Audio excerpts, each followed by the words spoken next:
amazing sport. Crazy because of everything that's involved with it. And expensive because of what it costs. This is a story about winning. Winning in investing, winning on the track, and what it takes to win at both together. The mid-sized English city of Milton Keynes dates back to the Bronze Age, got its name from a family manor created in the wake of the Norman conquest, and today has a quarter of its land given over to parks. It might seem a long way away from the hard-charging world of Formula One racing, but it is the home to one of the sport's leading innovators, Oracle Red Bull. Christian Horner is its CEO. I think the biggest changes have been just in technology. I mean, if I look at the amount of simulations we're running now, and our relationship with Oracle has really exposed that. We're running, literally millions and millions of simulations during a Grand Prix. Formula One traces its origins back more than 7 decades. Jumping into an early lead is Juan Fangio, number 1, the former bus driver from the Argentine, and today... The very first World Championship race held at Silverstone in the UK in 1950. F1 created this montage in 2020 to celebrate its 70th anniversary. Since its founding, it has spread across the globe, but in recent years, it has exploded with over $3.2 billion in revenues in 2023, up 25% from 2022, and second quarter numbers this year climbing an additional 20% year over year.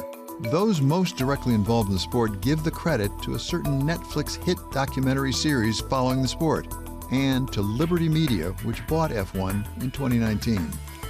It's been huge for us in the US, and I think, ever since the Netflix series, embraced a whole new generation of fans and different countries, and the US was one of those. And without that, Oracle becoming our title partner, Ford becoming our engine partner, ExxonMobil, AT&T, all huge companies that are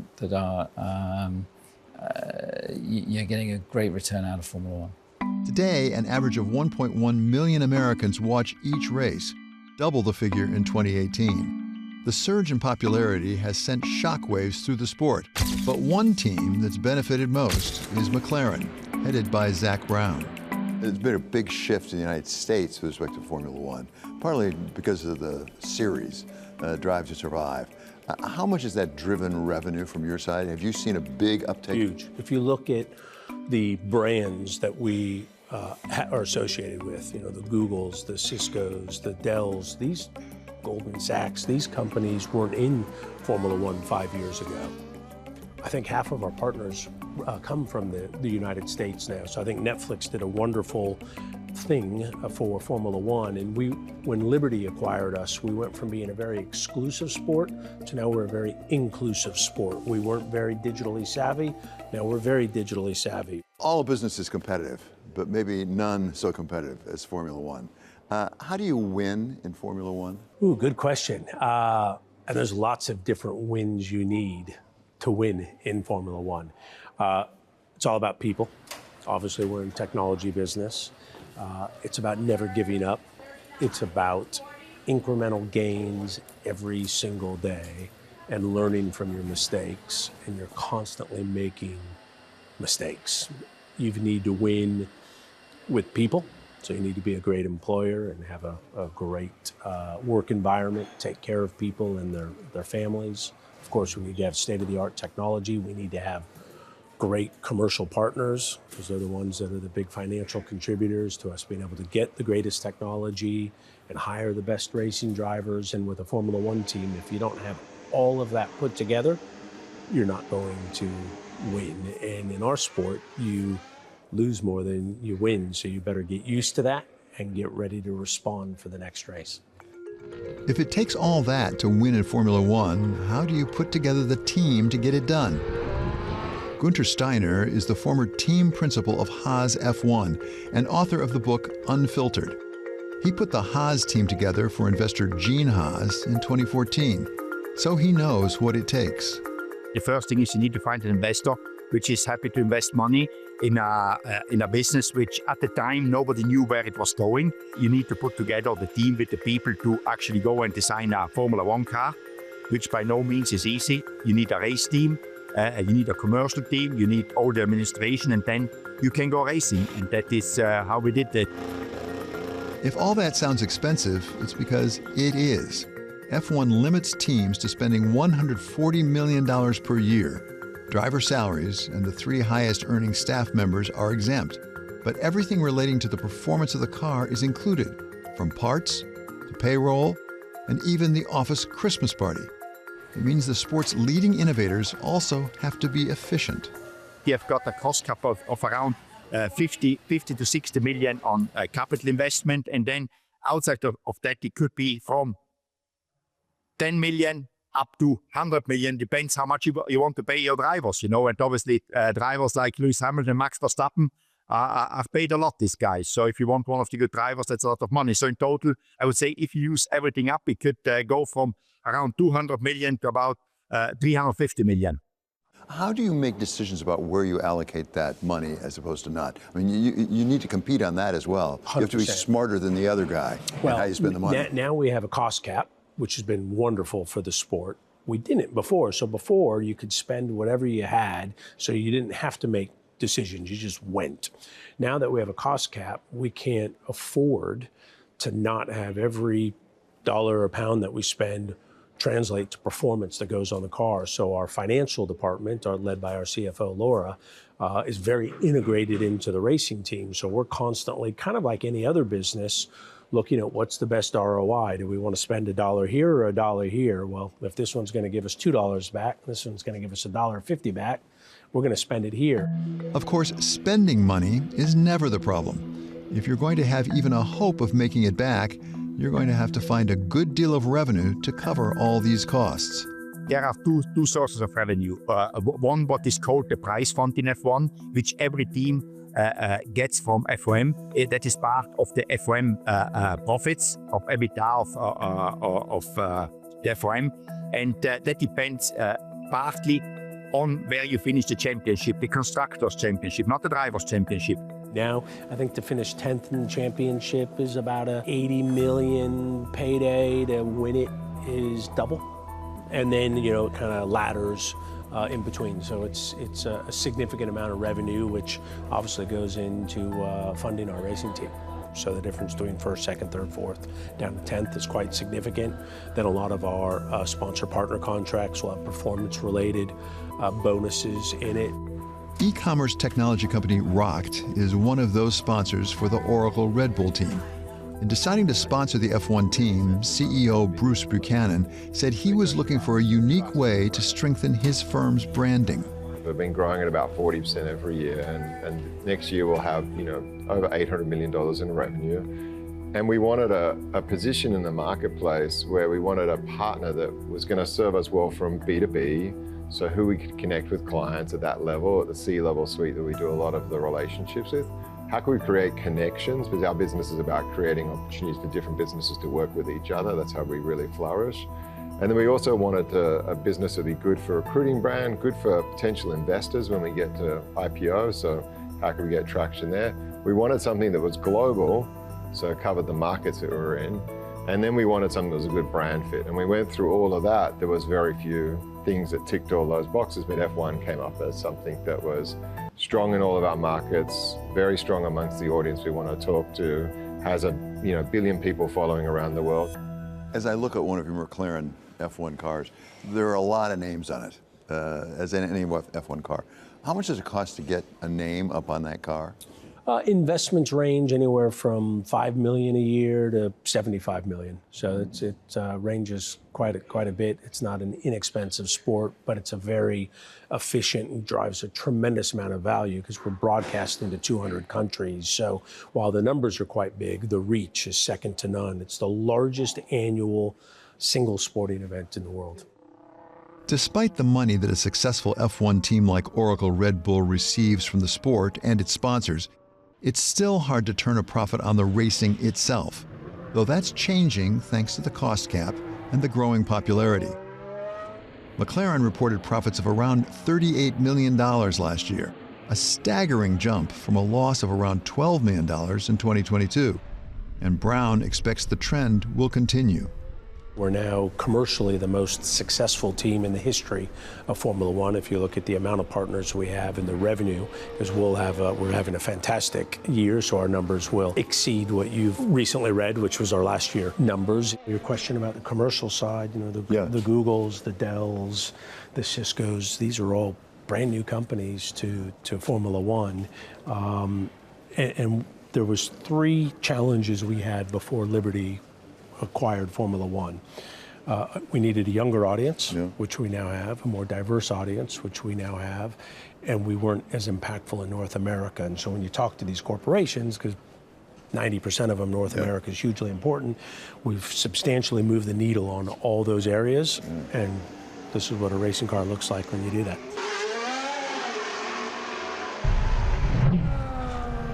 When you jump into Formula One, there's nothing that can prepare you to it. Formula One is all about winning, at the business and on the track. And in the end, you can't win commercially if you're not winning a good share of those races on Sundays, which, as in so much of business and life, comes down to the team. People talk a lot about the drivers, but there is a lot of people out there that are in the similar stages of their careers. They have given everything, and they are at the pinnacle of the motorsport. Whether you are a mechanic or an engineer or team principal, you are at the pinnacle of the sport, and this is your career, and you want to do the very best possible. That's Sergio Perez, who drives for Oracle Red Bull Racing alongside 3-time world champion Max Verstappen. A 14-year veteran of the sport and 6-time race winner, Perez knows better than most that it takes much more than a world-class driver to win in Formula One. For Oracle Red Bull, it all starts back at the factory in Milton Keynes. Across the whole campus, there's just under 2,000 people. One of those 2,000 people is Phil Turner, the team's chief future mechanic. As this season winds down, he's already looking ahead to build next season's car.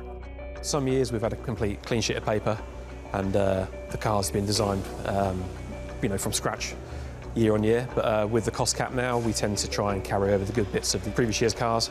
So from maybe some of the good parts from this year's car will go into next year's car. But again, some of it depends on packaging. Maybe the good parts we want to keep won't fit in next year's package of car, and so we have to, tweak it and make it fit the new package. So all these dynos are basically recreating track conditions. So we're running the engines in a steady state condition, where we're tuning them, developing them, evolving them, running race distances, Grand Prix starts, pit stops even. So yeah, we're basically proving out the engines in a controlled environment.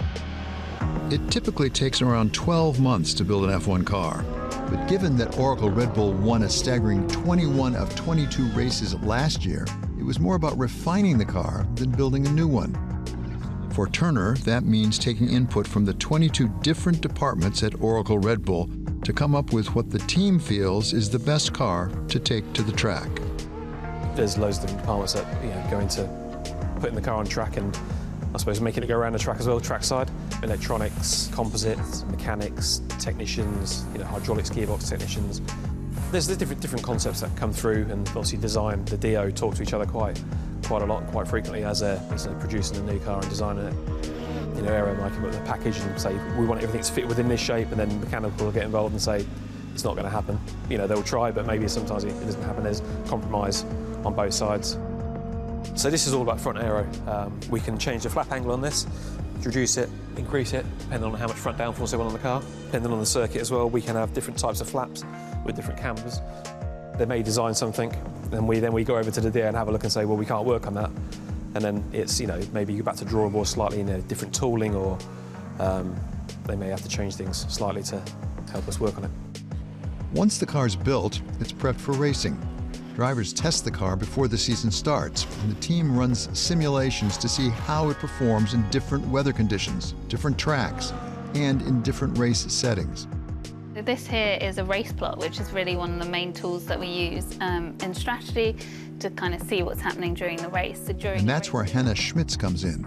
She's Oracle Red Bull's principal strategy engineer. As principal strategy engineer, it means I go, when I'm at the track, I'll be sitting on the pit wall making the decisions about when we pit the car, what tyres we fit, basically trying to come up with a way that we can win the race.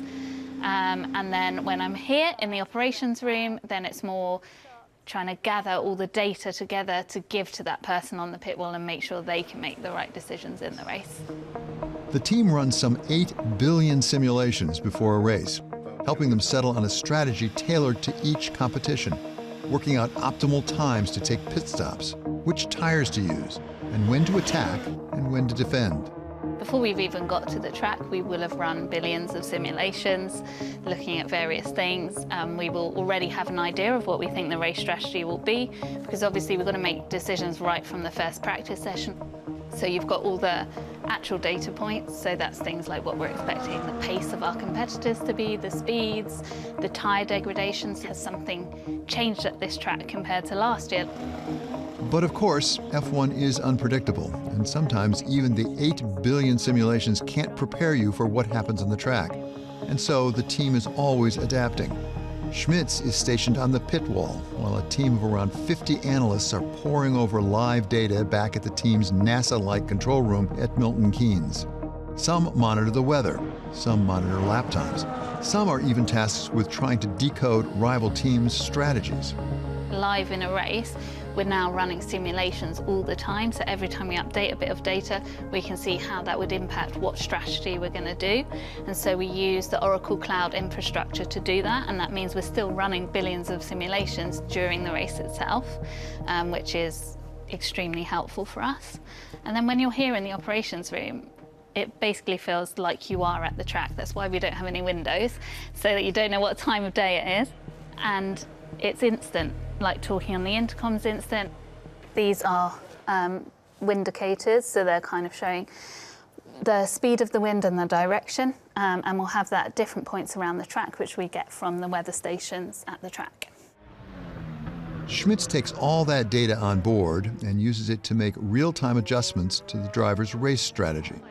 It's a role that requires a sharp, decisive mind and a steely nerve. It's important to try and take a breath, tell people to stand by if you need them to, make sure you're getting the most important information. So for me, when I'm on the pit wall, that will be the information coming from here, from the operations room, because they'll be the ones looking at the specific data. They'll also have done, some of them have done the strategy role on the pit wall, so they know exactly what you need to know that might impact your decisions. There is also the race engineers and Christian and Pierre, and we'll all have a kind of conversation about what the plans are. You know, I'm planning to open the safety car window on this lap, and I think the next tyre should still be this one. Do the race engineers agree? Do they have any data that might mean something different? What's the driver saying on the radio? Does that impact the strategy I'm going to do? And then we're also listening to all the radios of all our competitors, because at the end of the day, we could do the best strategy in the world, but we're actually racing other people. So what they do has an impact on what we should do. Of course, when Schmitz does make the call for a driver to pit, it's then over to the mechanics to ensure no time is lost.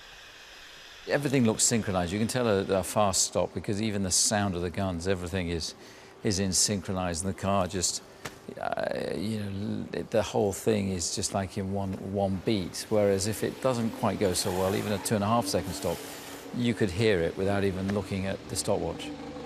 Oracle Red Bull has won F1's fastest pit stop award each of the past 6 seasons, an art refined by practicing twice a day.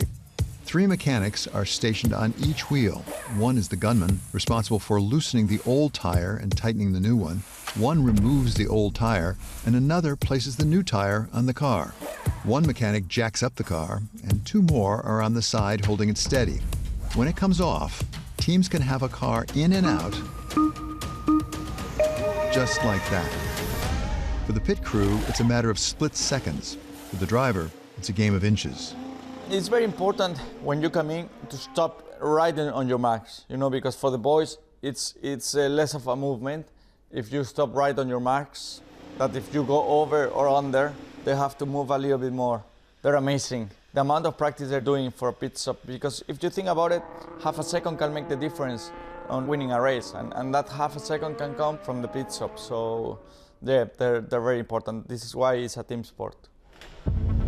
As we head into the final races of the season, Max Verstappen is set to seal a fourth Drivers' Championship for Oracle Red Bull. But the race for the Constructors' title is closer than ever, in part because Perez, as the number 2 driver, has fallen behind. You need both drivers delivering and performing. I mean, it's the constructors' points that are where the distribution of the prize fund is based upon of where you are in the constructors' table. You don't get a single dollar for winning the Drivers' World Championship. But the drama of the 2024 F1 season is also a product of improvements made at Oracle Red Bull's rivals, Ferrari and McLaren. Improvements made throughout the season at a breakneck speed.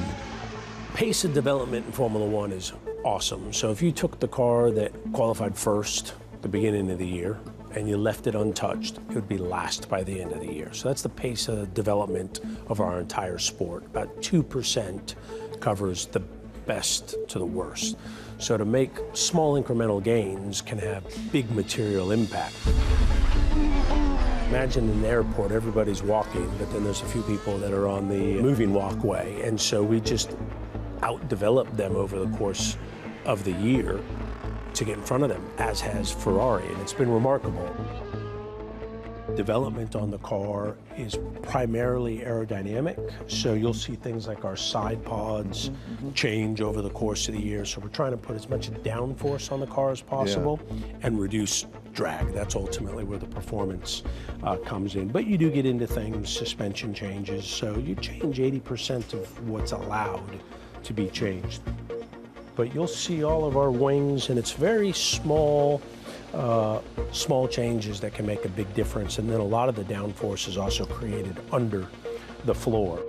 The 2024 Formula One season has turned out to be one of the closest and most dramatic in recent memory, particularly where it matters most for a team's revenues, the Constructors' Trophy.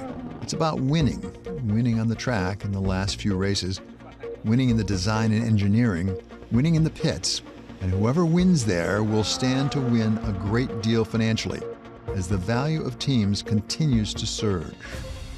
Formula One is the biggest team sport in the world, and people, what they don't see is, you just see our shop window at a Grand Prix weekend. It's what's going on behind the scenes throughout the organization. The amount of people that are involved is phenomenal, and it takes every one of those personnel to design, develop, and operate cars that we are achieving these incredible results with.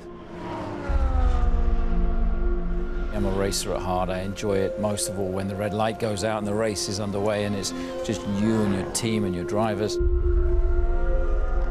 I think you have to keep a calm head and try and read a situation. You're not always going to get it right, but you certainly try and get more right than you get wrong and learn from the ones that you do get wrong. That's life, that's Formula One.